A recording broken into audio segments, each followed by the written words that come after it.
Before we talk about where we are, we must first remember from whence we came. Marty Schottenheimer brought winning football back to Kansas City and built what is now known as Chiefs Kingdom. We transitioned from a team built on its defense in the 90s to one of the most dominant offenses and return men in NFL history, led by Dick Vermeil. In 2012, a 2-14 Chiefs team displayed disastrous play on the field and turmoil off it.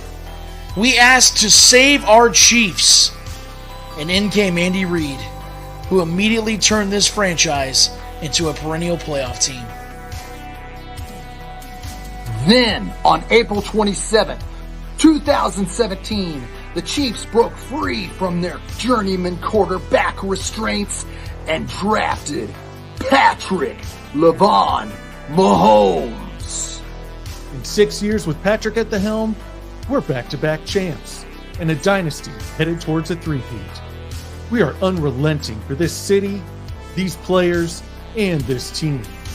This is the show for the allies. Arrowhead Allies.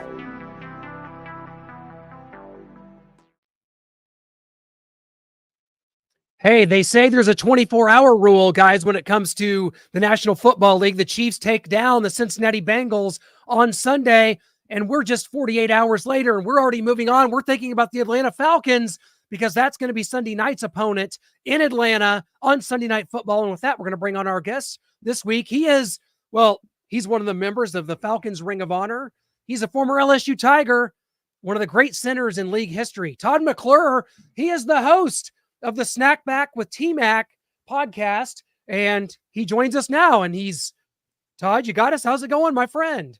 Yeah, man, I'm doing great. I appreciate y'all having me. Enjoy what y'all do.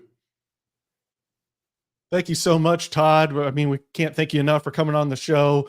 You got 4 Chiefs fans here, so hopefully we make it feel like home for you. But I got to start off and kind of get your thoughts and breakdown of this Falcons-Chiefs game coming up, because just bear with me. I'm going to go through a little bit of history. Before Todd was ever in the NFL, the Chiefs were 4-0 against the Falcons. And then Todd got in the NFL. The Chiefs were 1-3 against the Falcons. He retired after 2012. The Chiefs are 2-0 again. So kind of thanks, Todd. This Todd here.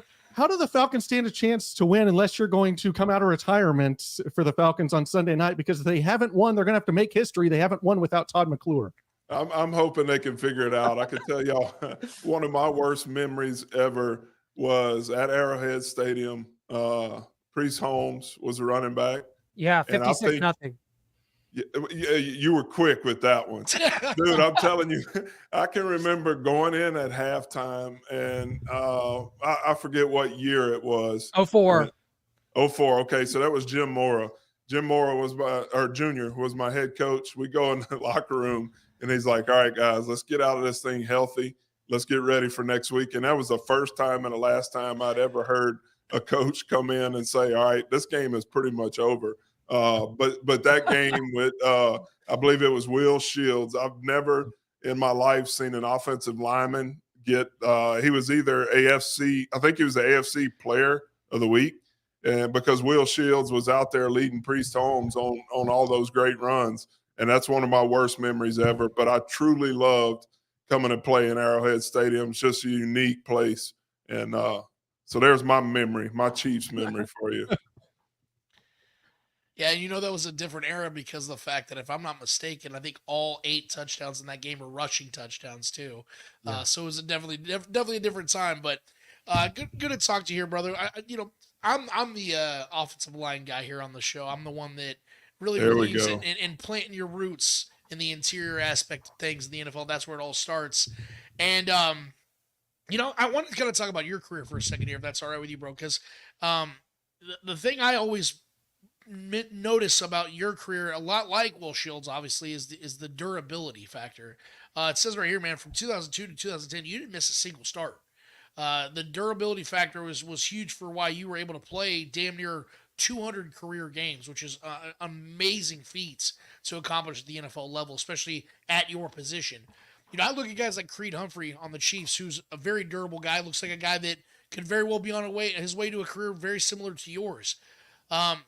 I would love for you if you would maybe tap in a little bit into what it was, because obviously luck has to play a factor. You got to avoid the big injuries and things of that nature, but there also comes a lot of work with that too. Being able to keep your body in shape, and knowing that obviously you guys eat a lot of food and stuff to pack on the pounds and the weight, but you still got to stay healthy, man. You got to balance that. There's a balancing act for you guys. I would love it if you just kind of maybe tapped into that a little bit about how you were able to do the things you were able to do, man, and stay on the field as much as you were. Yeah, absolutely. And you talked about it. Luck plays a big part in it. I tore my ACL my rookie year in training camp. I tackle blocked down, and I never saw it coming. Tore my ACL, but after that, I went on a little streak. Being lucky. Another thing, I think my mom prayed for me before every game. So that played a factor in it. But coming up, and not a lot of people know this, I played basketball. And coming up, I was a point guard. My dad played college basketball. I was a college basketball coach. And he taught us early on about seeing the court, and where that factors into, a center. I always knew where people were around me. I had that peripheral vision, and I knew when things were coming in. So I think that factored in a lot. And then another thing, guys used to mess with me all the time in the off season.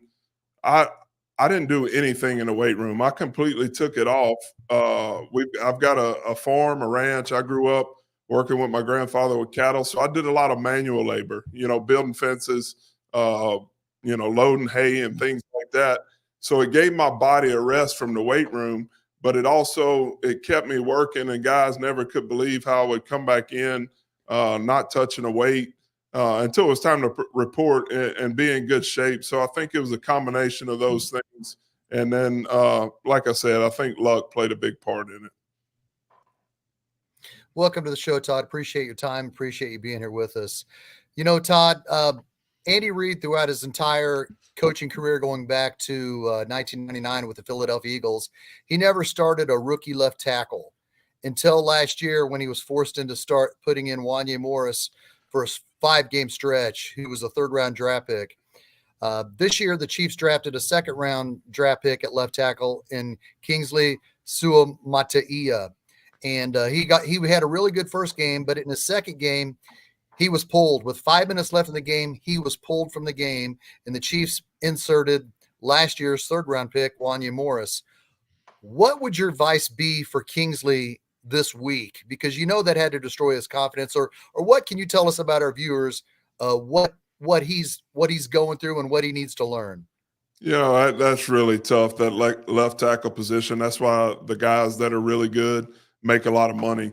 Having success in that first game in the NFL, you build a resume and you put reps after reps on tape. And the more a defensive end or an outside linebacker has, he's able to build tendencies, the way you set, where your hands are, all those things. It gets harder the more film you put together, because guys that are students of the game are going to learn what you do and how you set and what your rhythm is. But for a young guy to start in the NFL and that offense, he's going to have some high points and he's going to have a lot of low points, but they'll all be learning points for him. And, I can say y'all got a pretty good guy at quarterback that knows when he's got to get the ball out and can help a young offensive lineman a lot. Well, Todd, obviously last night was a huge come-from-behind victory for the Atlanta Falcons, and just talk about the importance of that win and building confidence, because week 1 was sort of an understated performance, losing to the Steelers at home. To be able to go on the road, and let's face it, that Monday Night Football, the whole broadcast was predicated towards the Eagles, and Jason Kelsey's on Monday Night Countdown, and the Philadelphia Eagles are at home, baby, and their Eagles are heading to 2-0, and this is going to be fun. And we're going to do Fly, Eagles, Fly. The Atlanta Falcons went in there and made a statement. So how big was that for the confidence? And now you've got the defending champs coming into Atlanta on Sunday Night Football.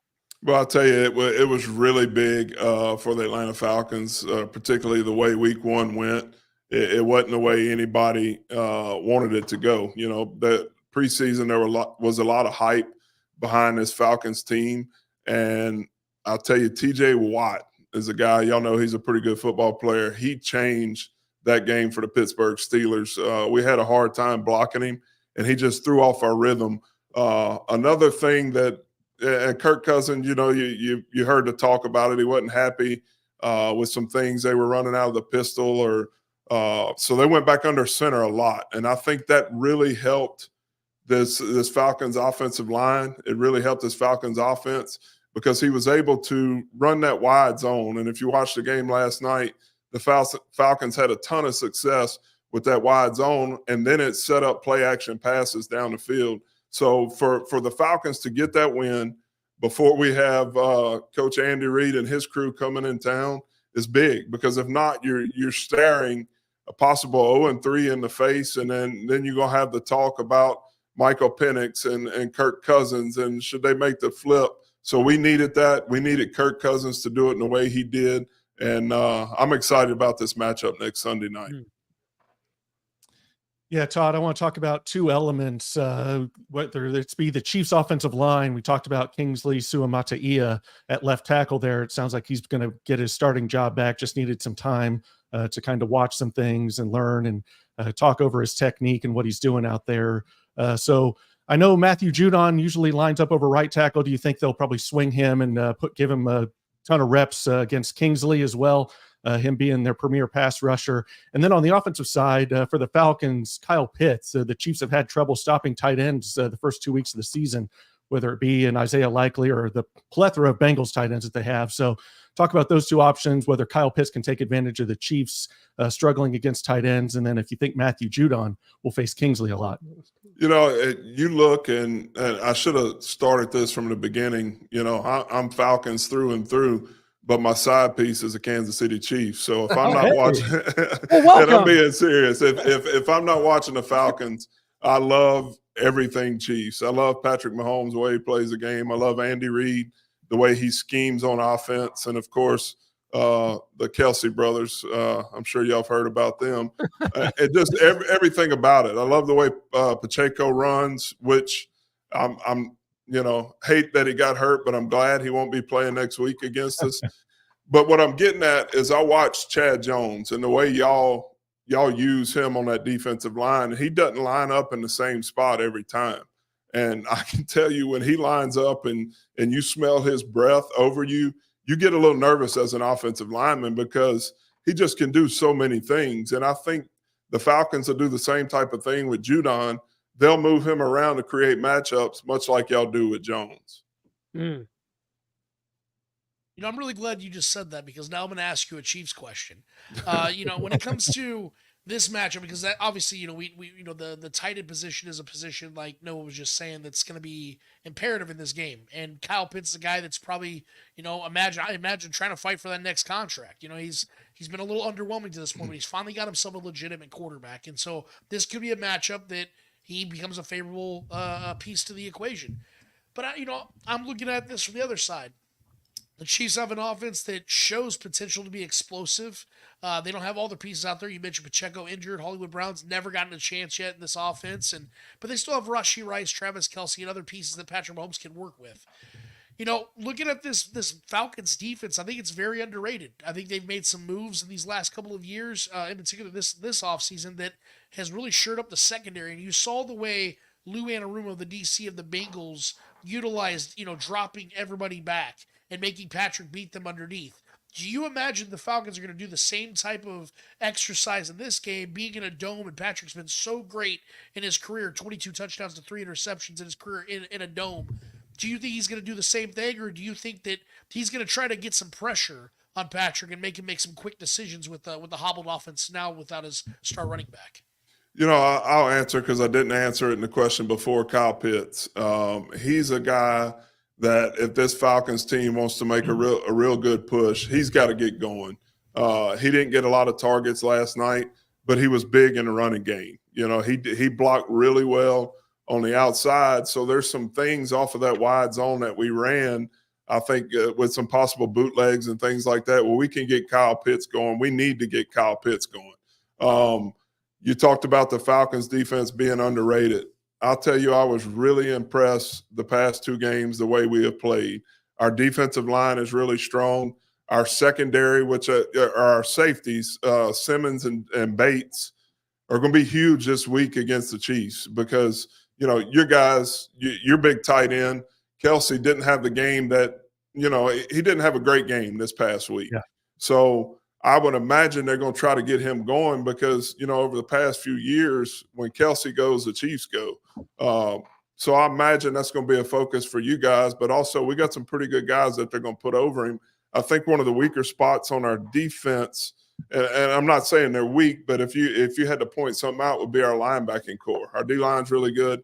Secondary is good. So there can be some matchups y'all could try to create with Kelsey one-on-one with a linebacker.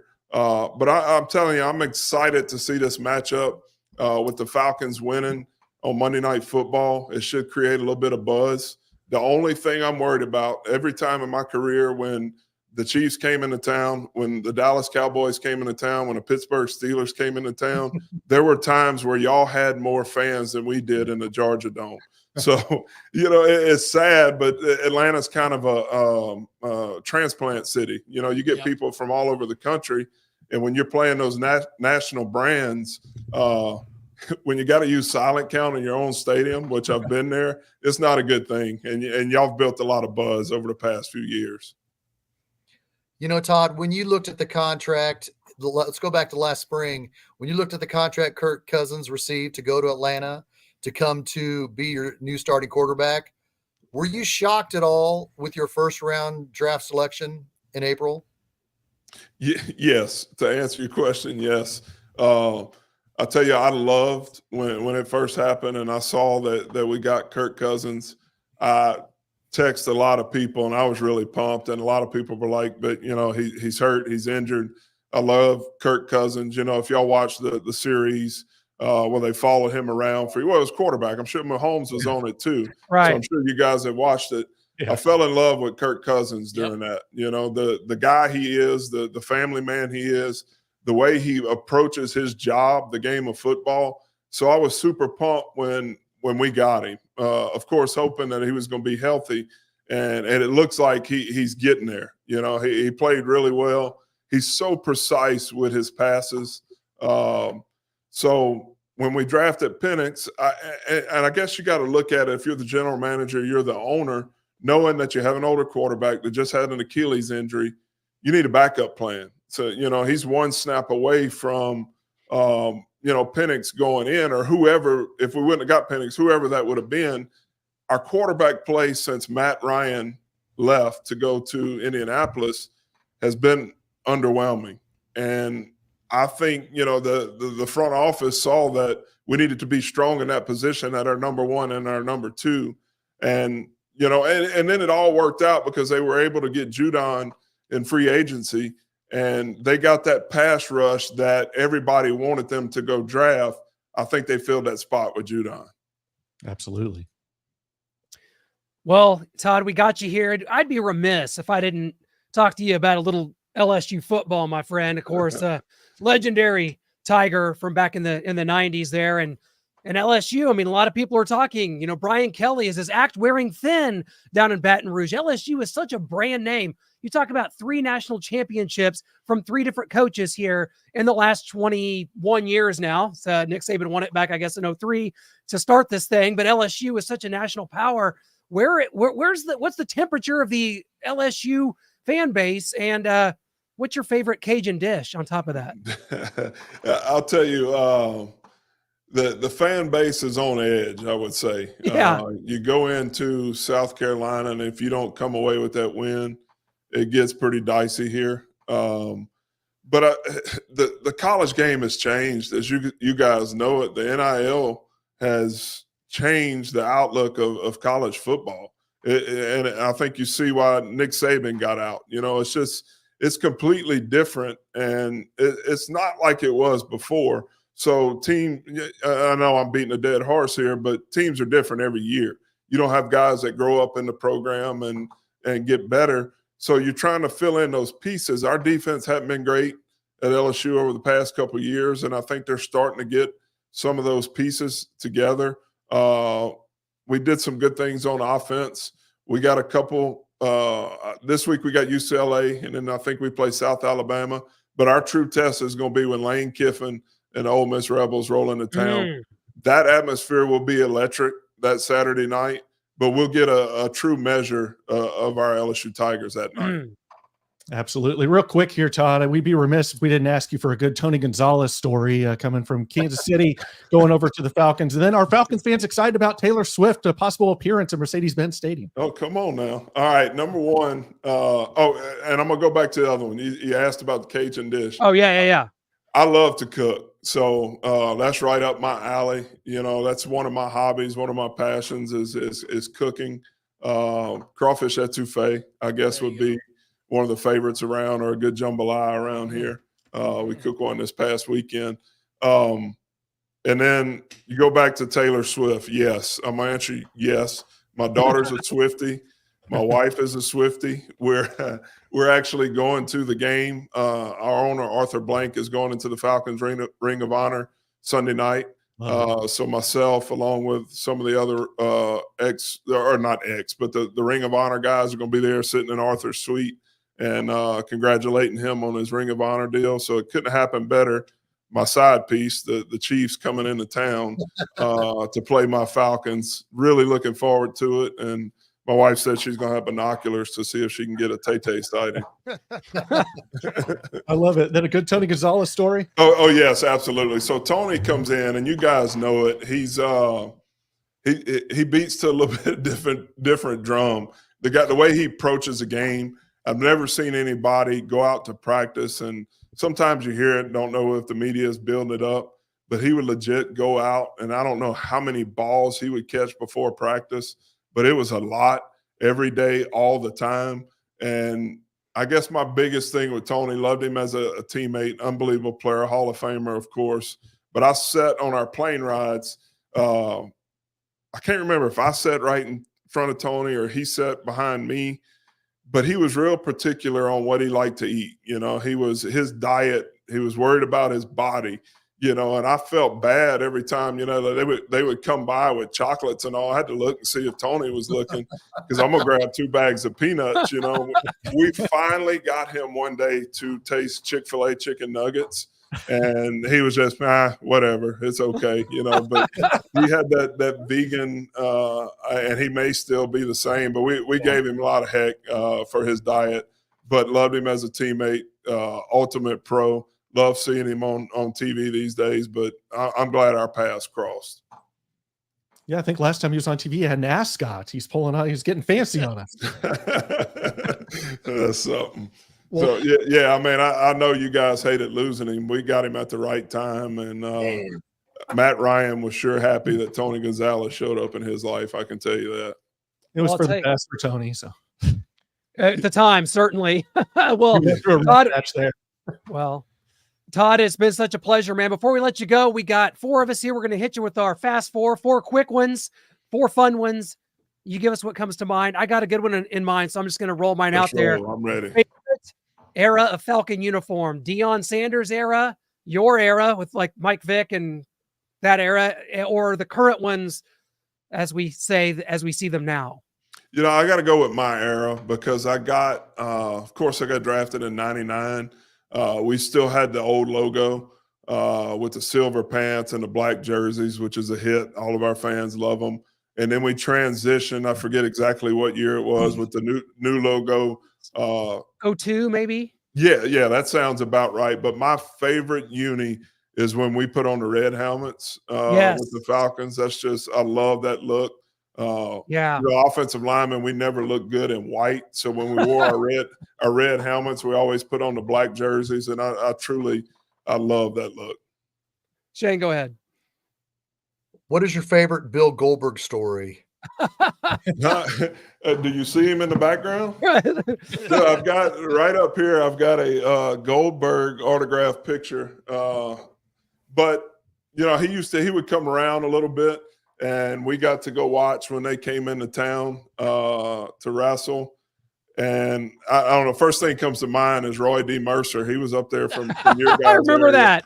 Oh, Goldberg, you know. I love Roy D. Mercer. That's all fake anyway. It's all fake anyway, Goldberg. Oh, wow. That's great. I love it. Go ahead, Lance. Who was your favorite pass rusher in your time? I'm sure you had a lot of rivals that you would go against. Who was your favorite pass rusher to knock on their ass? I'll tell you, people ask me this all the time. Chris Jenkins. I don't know if y'all remember him. He played with Oh, wow. Panthers. Yeah. Carolina Panthers. He was, Chris was 6'6", probably 330 on a light day, and quick as a cat, so I had to be on my A game to block him. But a guy I love getting a shot on because he never shut his mouth was Warren Stout. He would line up in that 3 technique, and he never lined up on the nose, so I never had to go against him, man on man. But if he ever had ribs showing, I was coming to get some of them because he would never shut his mouth. Well, Todd, other than the obvious, take us kind of behind the scenes of what it was like playing center for Michael Vick and then Matt Ryan. The obvious is, of course, Michael Vick's fast. You got to get out there. There's a lot of scrambling. There's a lot of getting downfield and blocking. Matt Ryan's going to stand in the pocket. But besides that, take us behind what it was like playing with Michael Vick and then Matt Ryan. Yeah, absolutely. When people that don't know me find out that I played for the Falcons, the first 3 things I get was, do you know Mike Vick? Do you know Matt Ryan? Did you play with Julio Jones? And yes. Mike Vick was something else. I think he changed the game the way the quarterback position is played today. I truly do. With a lot of that spread attack, Mike was unreal. He was an unbelievable athlete, and he could improvise with the best of them. And I think he'll admit this to you to this day.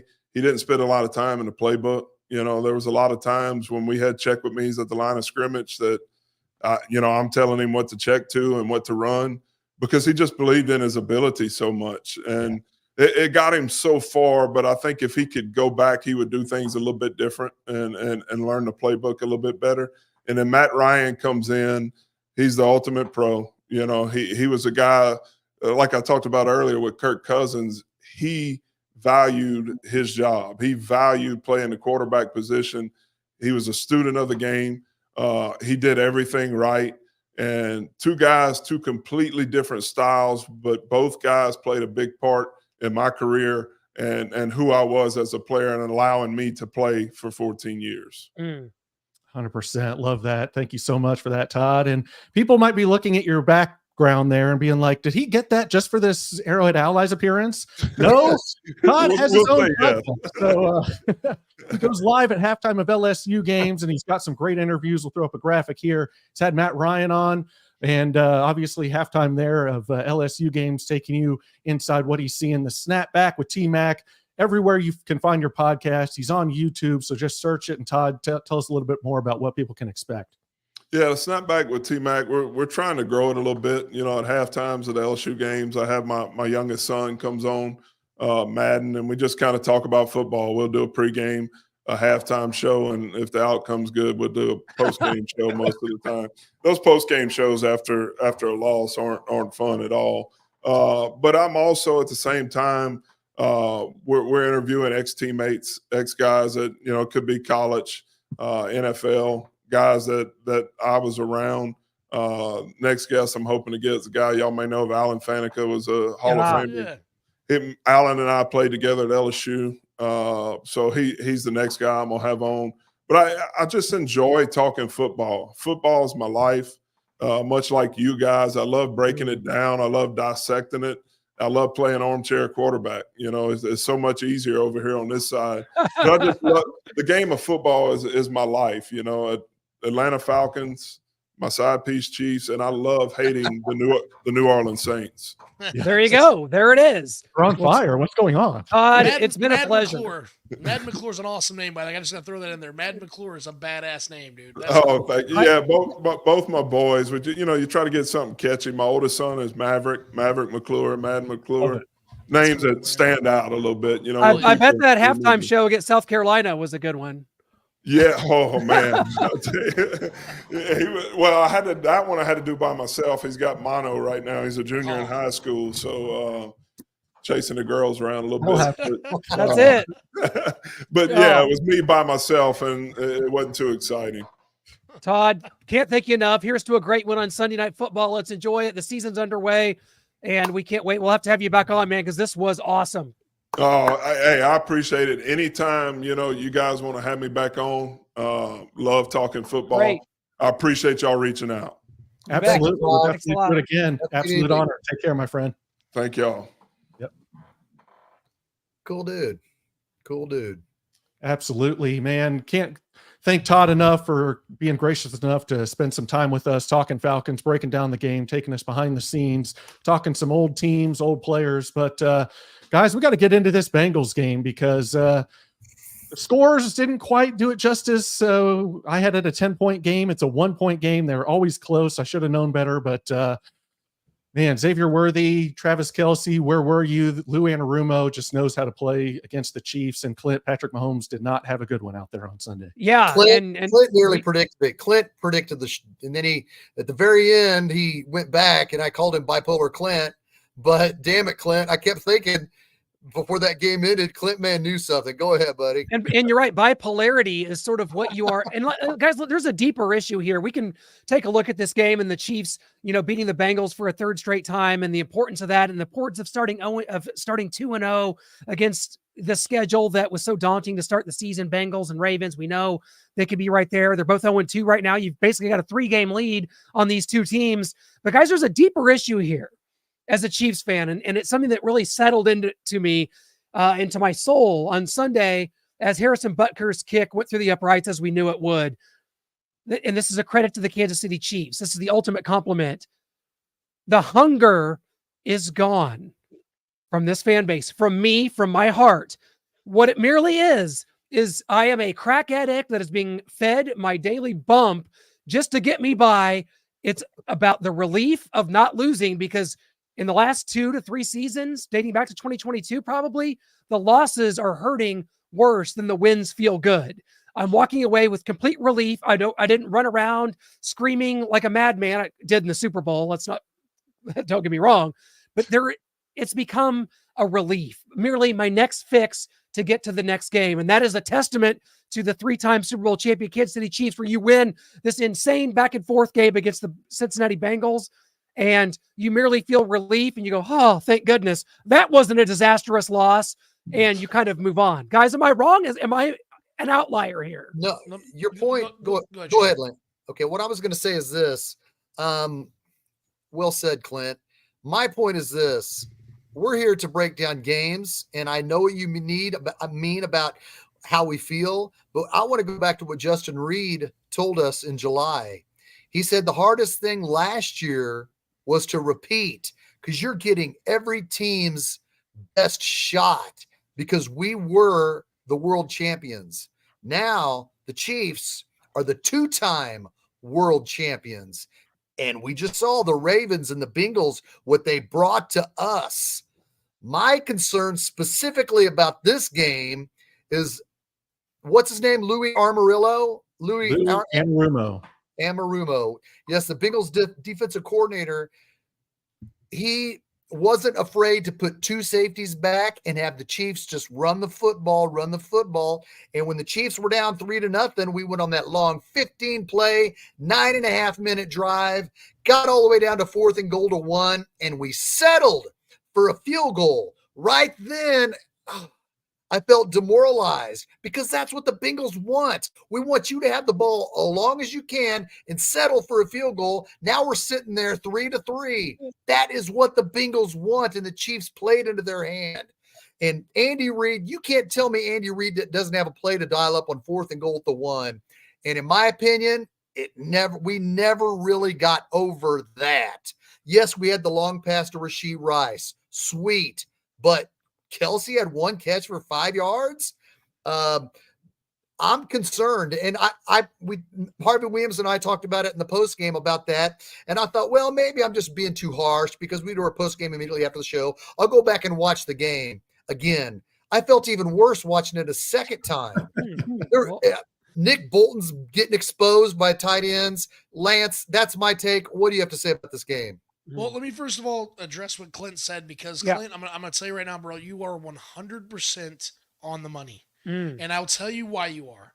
Because you have inherited, or rather you have adapted to, the mentality of our quarterback here. I remember, and I always reference it, when I had Pat Sr. on our show, The Spoken Podcast, on a couple of years ago, and I asked him this very specific question. I asked him, what matters more to Patrick, or what does winning feel better to him than losing hurts him? And he said no. Losing is something he cannot accept. Patrick is driven by not losing. He loves to win, obviously. That's, stacking Lombardis is the goal, but losing pisses this man off. And we have adapted this because, well, you guys know better than even I do, because some of you guys are older than me on the show. Losing was a part of our Chiefs history. Like, losing was just something that happened. We had to accept that we're not winning the Super Bowl this year. We're going to lose a lot of games this year. It's just a part of our DNA here right now, and it sucks, but we love this team.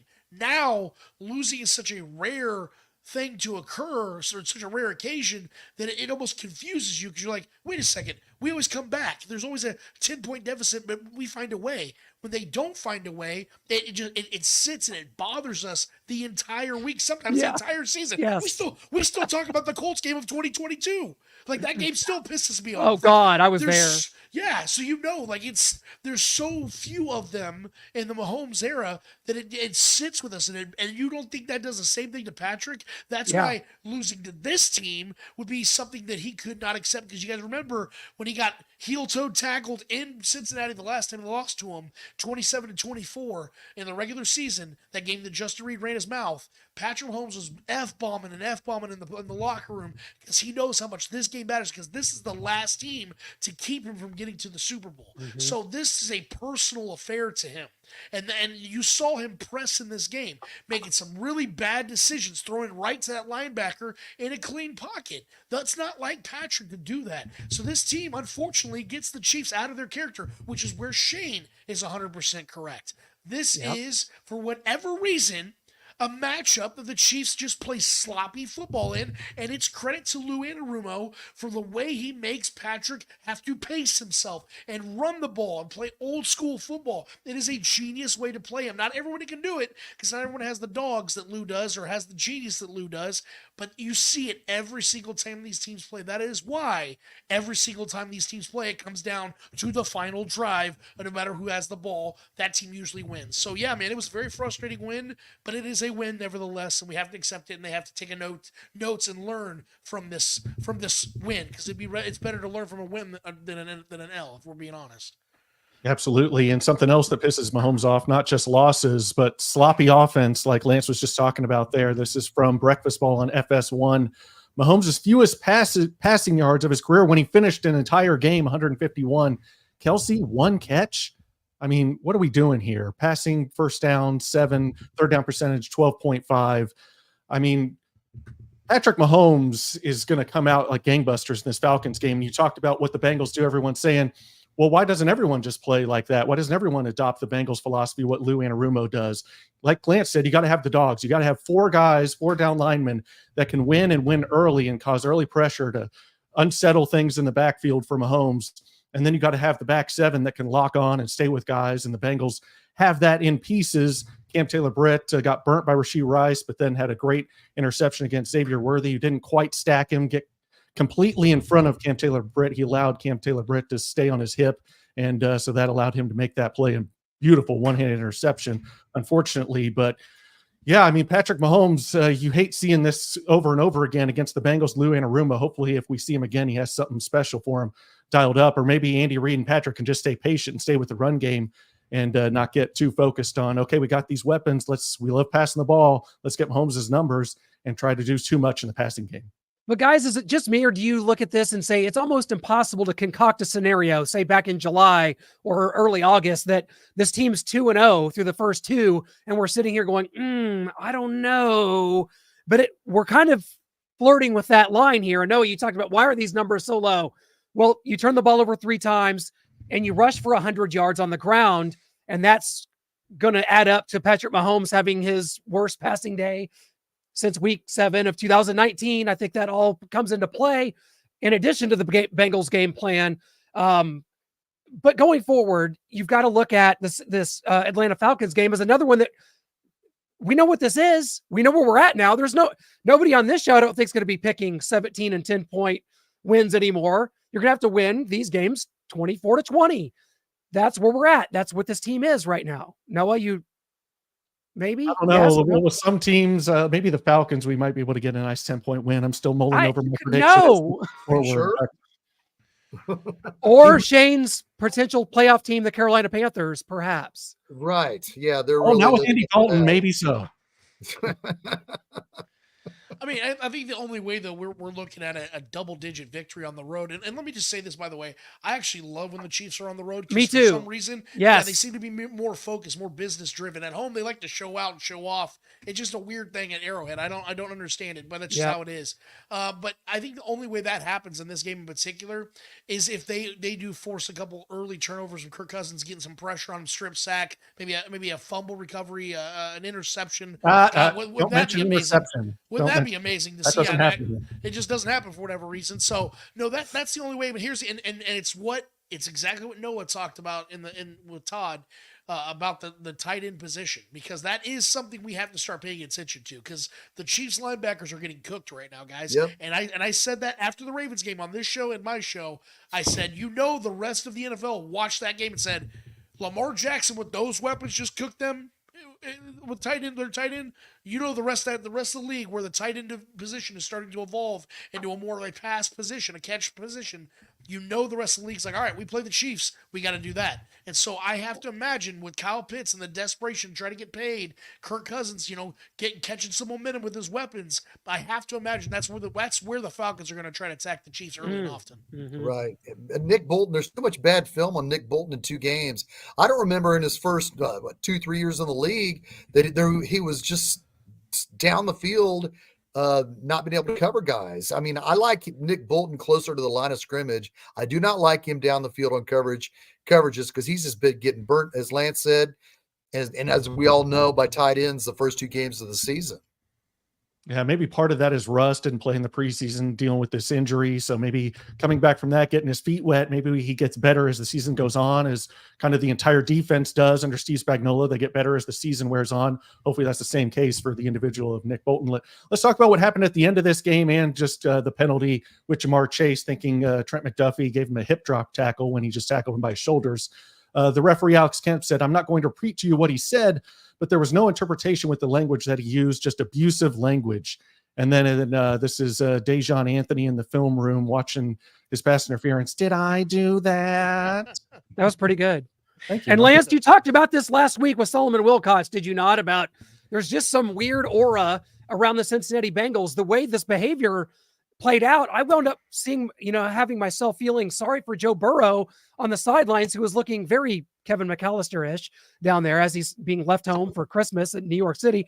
And you talked about this last week, Lance, so I'm going to kick it to you, because there is an aura, there is just a sort of a vein of negativity that just sort of surrounds this. And Jamar Chase has been a powder keg ready to explode into Diva receiver land. Welcome, Jamar Chase, to Diva receiver land. You're the next Antonio Brown. Congratulations. Bad vibes. This is what I told Solomon, and I stood by it. I know he cooked me, and I understood it. He's a former player, longtime analyst. I get it. But I was right. It's bad vibes all the way around in Cincinnati, man. You can tell the body language, the way this team's playing right now. I know everyone's like, oh, they'll be fine. They do this every year. This isn't the same Bengals, guys. And this is what I was trying to say to Solomon. This is what I said on Saturday on our show. This is why I was confident the Chiefs are going to win this game, even if it ended up being a sloppy, gross game that it ended up becoming. The Chiefs are a team that are focused on the right things. They're not having all these contract issues with guys that are key players. You're not having these weird interviews in the locker room where, Jamar Chase is threatening old teammates at LSU and talking about his contract and taking out life insurance policies. We're talking about a team that is driven and focused on three-peating, whereas the Bengals are a team that are living under so much pressure because they haven't won like the Chiefs have. And we know that year 5, like I always bring this up, history is a part of this game for a reason. 5 years in with the same head coach and quarterback duo, if you don't win your Super Bowl within that time, you never do. No one's ever done it after year 5.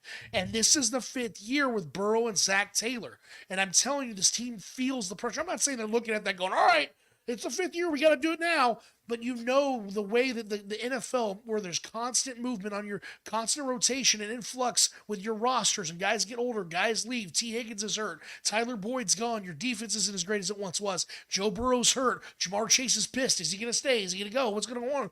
There's so much around this team that's not focused on who's our next opponent. How do we beat them?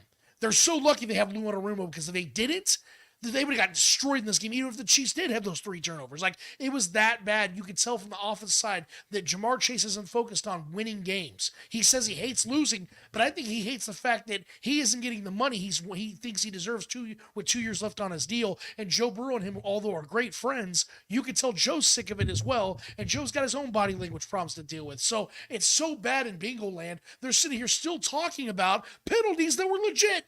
Saying that it's rigged when it's a legit penalty. Flip the tables, and you know they're saying the same thing we are about a penalty that was legit, because the Chiefs had a penalty that was on the previous play on a 4th and 6 that Patrick converted on. So you can't say that, oh, we got screwed, when the Chiefs just had to make up for it. The 10 yards back, and they still try to go for it, and they get a legit penalty. It's how it goes, guys. I hate that games go down that route, because everyone comes with this narrative, oh, the Chiefs are getting all the calls. But if you actually watch the game with your eyeballs, you'll see that the Chiefs got plenty of bad calls. The Trent McDuffie pass interference, that wasn't on Trent McDuffie, son. That was on Jamar Chase pulling down Trent McDuffie. That should have had assault charges attached to it. But the way I look at it is, again, this team has bad vibes. They're down 0-2. Everyone thinks it's going to be okay because their schedule. They lost to the Patriots at home. So we can't sit here and just assume any wins they're going to have down this slate that they have, even though it is a lot of winnable games. How do we know this team's going to be focused down the stretch when their Super Bowl was just lost this week? Us getting the calls, I disagree. What about MBS last year at Sunday Night Football when Noah and Clint were in Green Bay? When that was pass interference all over the place. We were just sitting there waiting for the flag. It wasn't called. So I don't like this. People saying the Chiefs get all the calls. My foot. I'll keep it PG. I'll keep it PG. But you know, you're right, Shane. But it's because do we know if the Panthers or the Steelers or the New York Giants get any calls? No, because their games aren't on national television. They're not in the public eye. They're not in the spotlight. These Chiefs games come down to the end.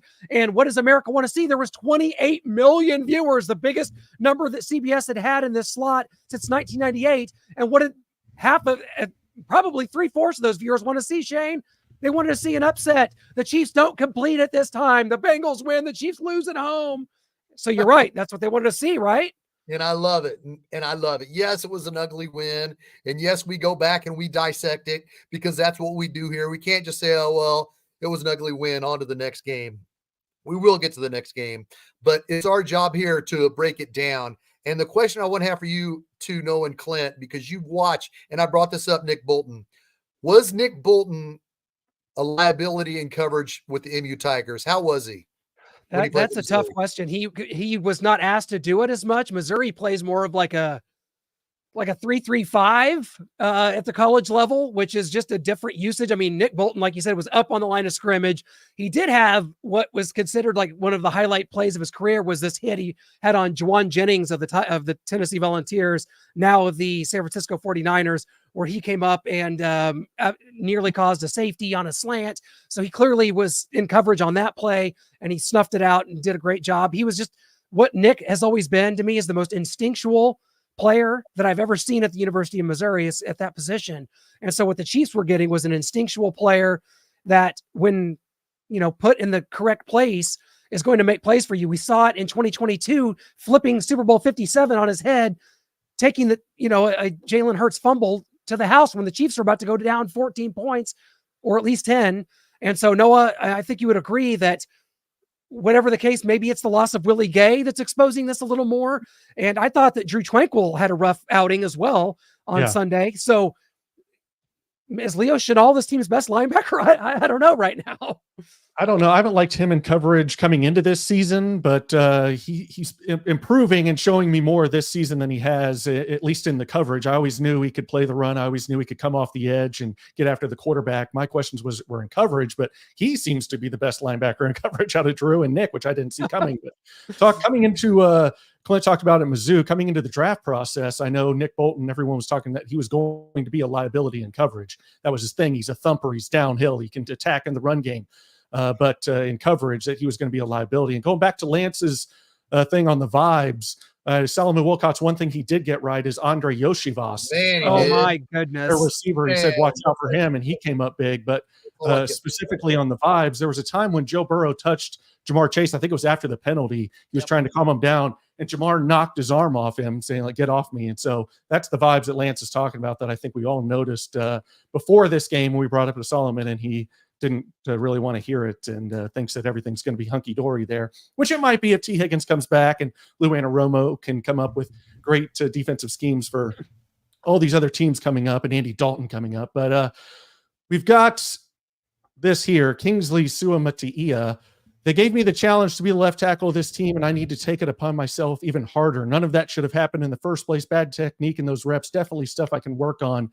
As he kind of got a welcome to the NFL session from Trey Hendrickson, and I've got a little mic drop there from Donovan Smith. I thought the Chiefs should have him, even if he doesn't start, to have him on standby. If they do have to pull him instead of going to Wanye Morris, another unproven guy that Kingsley beat out, they'd have a veteran to go there. So I was told we want all these offensive linemen so Patrick doesn't get killed back there, and he was about to get killed back there via Kingsley. So I wanted Donovan Smith for some insurance. Lance, I know you've got some takes on this already working, so go for it. Yeah. So, you guys know that I'm the Kingsley guy on this show, and I'll be the first to admit that Kingsley played terrible in week 2. He got absolutely obliterated by Trey Hendrickson.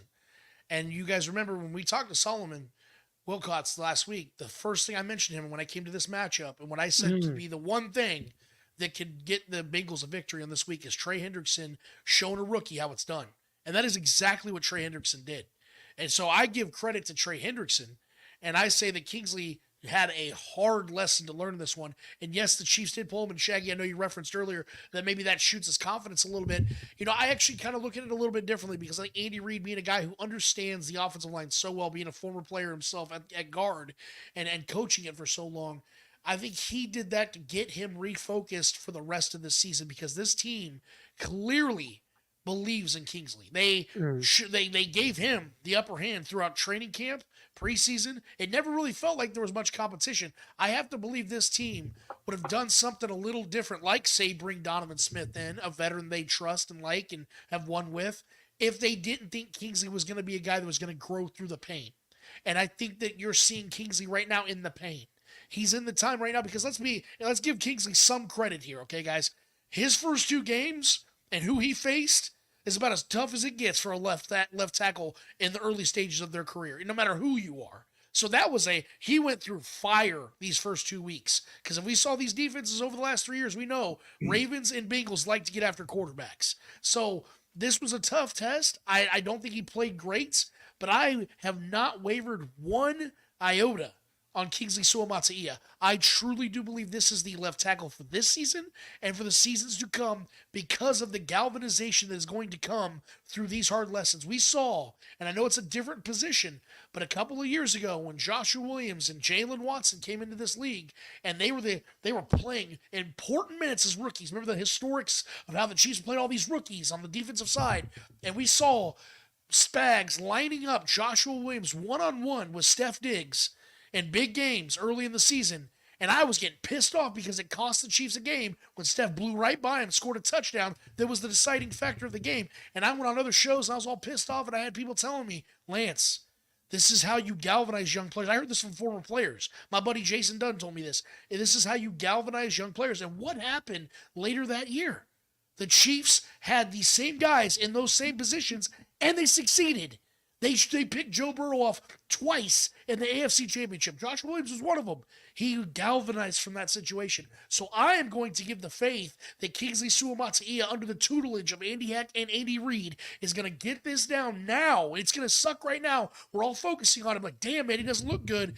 By the time we are in the postseason, these are not things that we're going to be worried about, because Kingsley's going to grow from it. He's going to develop quicker than a lot of people anticipate, maybe even myself included, because I got high hopes, but I knew there was going to be growing pains, and I do truly believe by the time the games really matter the most, Kingsley's going to rise to the occasion. Let's hope. Lance, good point. You know, I said on our prediction show, and I know Noah and Clint hate it. I know Clint's probably going to cut off my mic right about now. But we got to be patient with growing at left tackle, a rookie.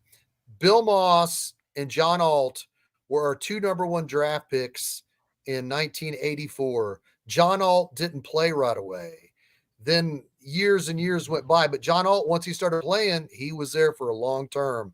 But Matt Herkenhoff had to play in front of John Alt for a while, and I'm not going to go through John Tate and everybody else we went through. This is paramount that Kingsley gets this down and Andy Reid trusts him, because you don't want to keep yo-yoing him. If you had a chance to talk, check out our show with Harvey Williams. He says what that does to the confidence of a left tackle if he's constantly getting in and out. So you hope that Kingsley can learn from this. But I will stick to what I said on my prediction show. We got to be patient with that kid. Fair enough. And it will be a work in progress. And I am one of those people that look down the road and I start thinking about positions for next year, which is ridiculous to do. We're not going to get into the weeds on that, but it's like, oh, what if you don't re-sign Creed Humphrey or Trey? What if you let Joe Tooney walk away? What if Juwan Taylor, this $80 million mess, really that he is, what is this line going to look like going forward? You would like to see some solidification, that Kingsley's able to play into it and this line becomes solidified, but there's no guarantees of that. And we may be putting together more pieces next year. And maybe if we're really lucky, we could draft like our guy Alex the intern wants an interior lineman from Ohio State at pick 32 in this draft coming up. Let me hear you. Oh, well, you're hearing from DDT right now. He said, we coming for you. Yeah, baby. The Ravens, they got their Super Bowl and they won another Super Bowl this year, 2 in 1 year. If they can Jeremy beat the Lawson, Chiefs. is that you? Chiefs pay the refs. Okay. So expect nothing less from a Raiders fan in here, but we love DDT. Thanks for tuning in, my friend. But we got to get to the big news of the day. Bring it. Yeah. Reunited and it feels so good. Oh man, we have been calling for it. I know Lance has been calling for it, and we finally get our wish. Tyreek's happy to see it, and I always love anytime Tyreek can chime in. That's my guy. My Green back in KC. I love it.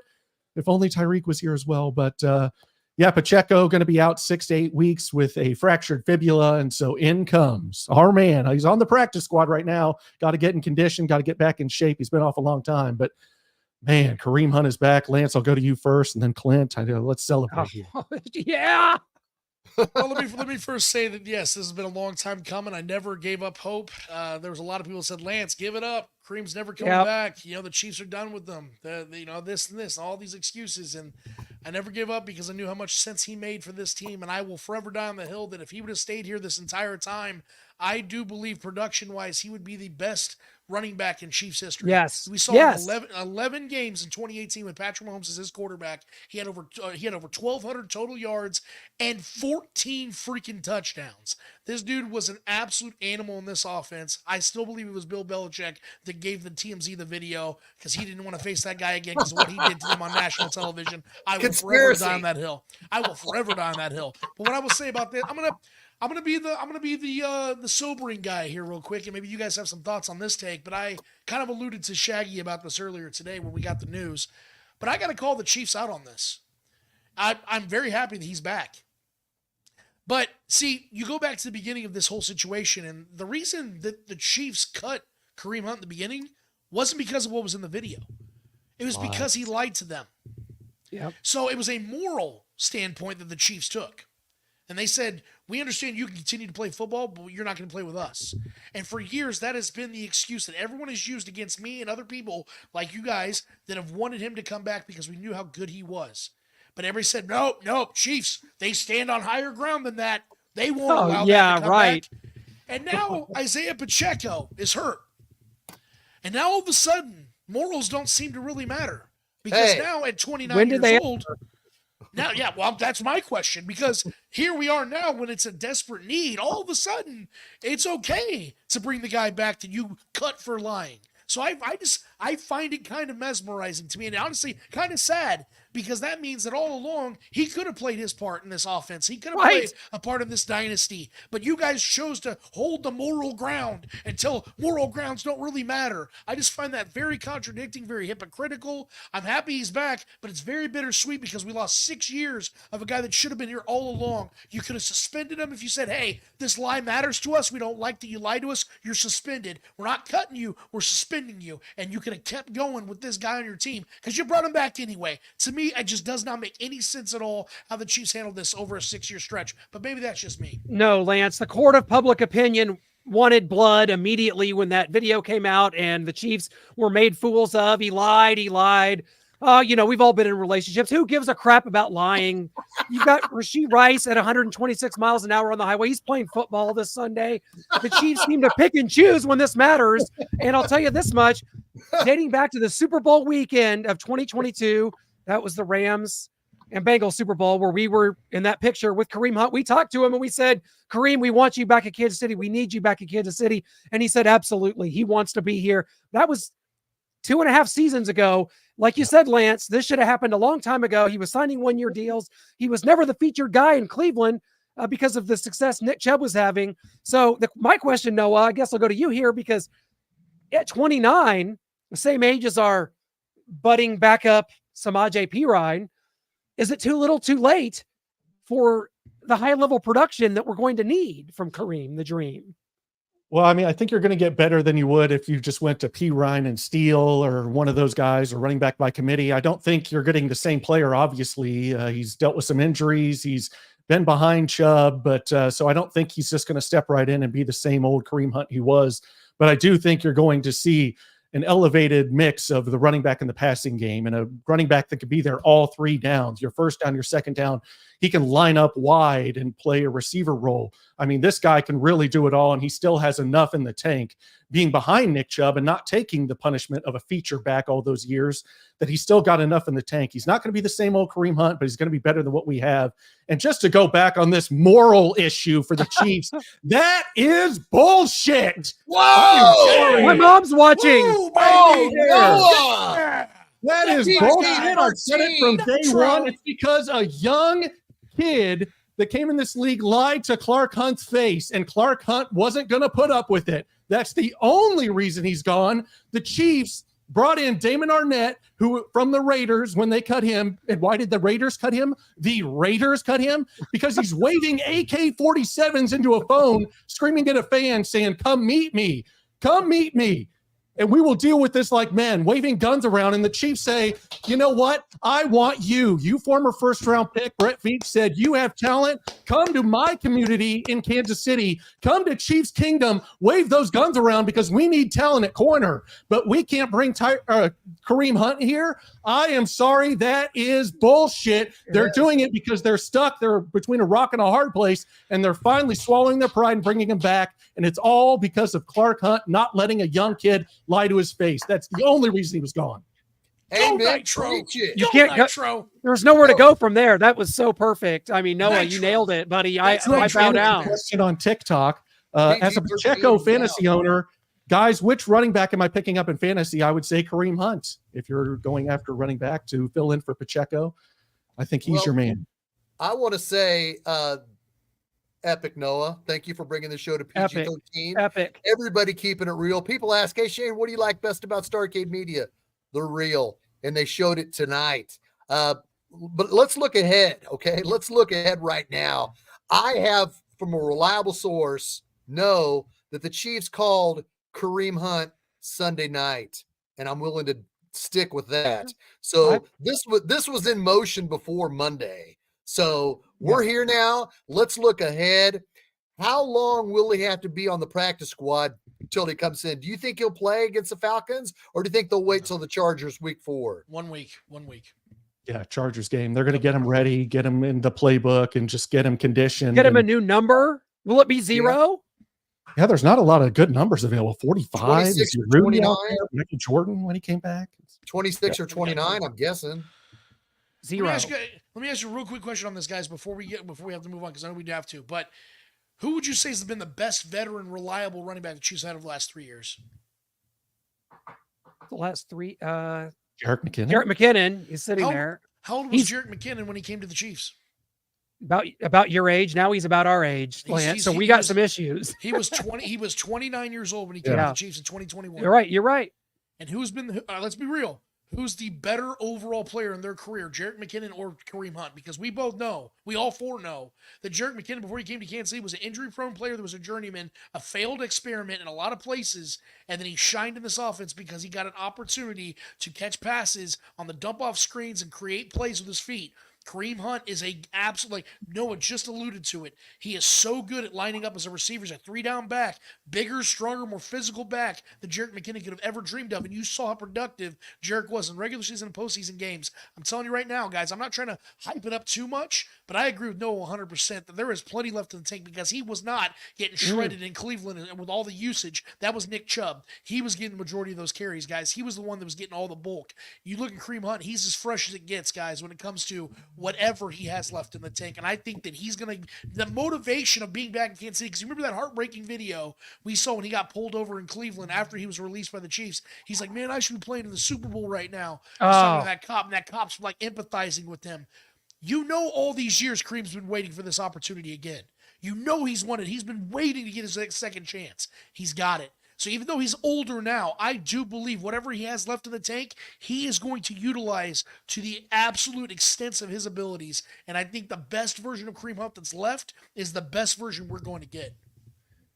I'm trying not to be, I'm not ageist about this, guys. We just watched Mike Gesicki, who was catching touchdowns to send the Chiefs to the 2 seed back in 2019, shredding the Chiefs secondary for, helping the Bengals tight ends receive for over 100 yards. So I will pull my ageism bias here. We're on the right side of 30. So and Samaje Perine right there too. And I think guys that just don't, we saw Jerick McKinnon play into his early 30s with great effectiveness. So I'm ready for it. We're all ready for it. I say, bring on Kareem, the dream. And now it's time to talk Chiefs Falcons Sunday night. Of course, the Chiefs win by 3. Goodbye. We will see you next week. What's your score, Clint? I don't know. 24-21. Just that's my score for the rest of the season. If the Chiefs win every game and it goes 17-0, 24-21. Go ahead, Lance. Yeah, the Chiefs have left a lot of meat on the bone the last 2 weeks in a row, and they still managed to score 26 and 27 points. I think in a dome, Patrick Mahomes is going to score 30 finally this season, and I do believe the Falcons are one of the few, and you guys know, I've kept track of the stat forever.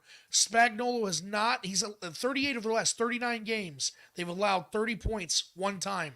This is going to be the game where it gets really close because I do think the Falcons are going to do what I said, utilize the tight end position. Bijan Robinson, an absolute animal. I think this is a 34-28 kind of game. It's a higher scoring game than people are expecting, but the Chiefs do win this game, and I think Patrick Mahomes goes the hell off in this one. I hope so. Shane? I'm going to say the Chiefs win 34-30. They get they score a touchdown pass from Patrick Mahomes to Travis Kelce with 27 seconds left, putting them on top to win 34-30. And tune in immediately or about 15 minutes after the game at probably about 11:15 or 11:20 to Starcade Media, exclusively on Starcade. War Chant wrap up with Shaggy, Shane, and Harvey, and we will break down Chiefs Falcons, and we'll talk about this great victory. Yes, Stay up late. Stay up late. Yes, it's just like the Thursday night when you stayed up until midnight with us. It'll be a good time. We'll break it down. What you got, Noah G. Nitro? Oh man, Patrick Mahomes is kind of personal kryptonite. Plays for the Falcons, and Justin Simmons. He has the most interceptions against Patrick Mahomes of anyone. Uh-oh. And they signed him recently, right before the season. So they got Matthew Judon, who can create problems on that defensive line for the Chiefs. They've got Justin Simmons. Patrick Mahomes is kryptonite back there. He's already got 3 interceptions. Will it be more? I think this is a close one. I think 24-19. The Chiefs get a 5-point victory, kind of a weird score. A lot of Young Wei Koo, if you're not familiar with that name. Wow. So, but the Chiefs do get the dub, but we're still kind of left wanting more out of this offense, and maybe they get it the next week against the Chargers with Kareem Hunt back in the fold. There you go. Who's going to be our running backs? Steele and Samaje, yeah. That's Samaje, is that it? Yep. With just 2 running backs we can get by this weekend. Yep. Okay. Absolutely. All right. They'll use Xavier Worthy and McCole Hardman on jet sweeps. They'll find a way to manufacture run plays. Okay. You All heard right, it with first. that, we are out of here. Well, man, this has been a great show. We can't thank Todd McClure enough for joining us. Make sure you are catching the Snapback with T-Mac on anywhere you can get and listen to podcasts, and of course also on YouTube. Unfortunately, his side team is going to have to get the victory and not his main team, the Falcons. And with that, we say, go Chiefs!